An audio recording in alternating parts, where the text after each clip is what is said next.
Hi, and welcome to my channel. Today's video could turn into a series, so let me know down in the comments below if you like this kind of video, and then I could maybe do more in the future. Basically, this is going to be if you like this book, then you should read this book kind of video. So first, I have one of my favorite books of all time, which is The Perks of Being a Wallflower by Stephen Chbosky. This is about Charlie, who is just going into high school and he's trying to figure out who he is as a person while dealing with previous trauma and um, his own mental health issues and things like that, as well as what's going on around him, whether that be in his family or with his friendships that he's um, creating. But if you like The Perks of Being a Wallflower, I think you should read Solitaire by Alice Oseman. This is about Tori Spring, who is the older sister of Charlie in the Heartstopper series. If you like that series, you should also read this book. um, but Tori is dealing with her own mental health issues, just like Charlie in Perks of Being a Wallflower. She is trying to find her place, and both of these books are really about learning to participate in life as well as learning to cope with your past and with your future. Both of them follow characters who don't feel like they belong anywhere, and you slowly start to see them lose that feeling, and they become more comfortable with who they are as people, as friends, as siblings, and so on. Love both of those books. If you like Icebreaker by Hannah Grace and you want some of the more difficult conversations and more of a struggle like you see in Wildfire by Hannah Grace, I would recommend you read Unsteady by Peyton Corinne. This follows Sadie, who is a figure skater, just like our main character in Icebreaker. Um, she is taking care of her two younger brothers because both of her parents, for their own reasons, are not taking care of them. And so while she's doing that, she's also a full time college student. She's also trying to do her figure skating career and hold down two jobs. So she's got a lot going on. So if you want something that has more depth to it, I would recommend that. Um, we follow Sadie as she meets Reese, who she actually meets while he has a panic attack on the ice rink. Basically, Reese had a very bad collision and is dealing with the trauma and after effects of it. Their relationship is really a little bit more toxic, I would say, than either of these two relationships, whether it be between Aurora and Russ or Anastasia and Nate. But it's still a beautiful story in the end. They both learn how to deal with their own issues and come together and deal with things together as well. So I think I love both of these books, but I think that book is also very well done.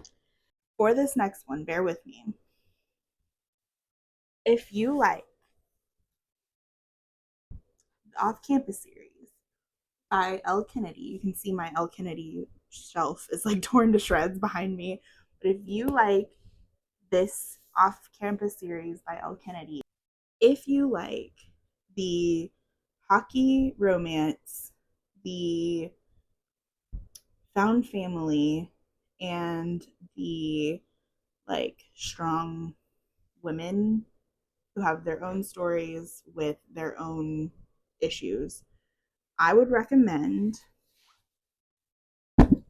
this is a big one too. I would recommend the Bergman Brothers and Sisters series. I'm going to just hold up the first one, but I would recommend this series. Even if you don't like the Office Campus series, I still recommend this series. This series follows the brothers and sisters of this family. There's 7 of them in total. There is so much representation. There is a lot of sports romance. So there's hockey and there's soccer. I can't think of anything else. Not every single one of them is a sports romance, but there are quite a few in the series. The first one, obviously, being one of them. But there's representation for diabetes, ADD, autism, arthritis. Um, there are so many, I don't remember all of them. And then there's also so many of the romance tropes that we all know and love, like enemies to lovers, there's marriage of convenience, there's best friend's brother? No. Best friend's little sister and brother's best friend. Yeah, that's how that one works out. But they're all so well written. They're all short and they all just feel like a warm hug, honestly, because the found family in the off campus series is great. I love all of the friendships in there. But the family in these books is just beautiful. They love each other so much. They are so welcoming to all of the love interests that we see in each book. And they're so supportive. So I think that this series just needs more hype and more love. And maybe that's not your opinion, but I love these books. So I'm going to stick with that. Okay. And then next we have my favorite book in the Chestnut Spring series, which is Heartless by Elsie Silver. This follows Cade, who is a grumpy rancher who is a single dad, and Willa, who becomes his nanny for his son. And I love this story because Willa falls in love with his son. I love Luke, and I think he's a cute book kid. But yes, Willa loves Luke, I think, before she loves Cade. Um, their relationship is just so sweet. So if you love Heartless by Elsie Silver, I think you should read In a Jam by Kate Canterbury. This was one of my favorite books last year. This follows Shay, who just moves back to her small town. Her step grandmother passed away and left her her house. And next door is Noah, who recently became guardian of his niece. His sister is just not in a good place, and so he takes her in. And this, it's a marriage of convenience or fake dating, and then marriage of convenience. And it is so well done because not only is it one of my favorite tropes, but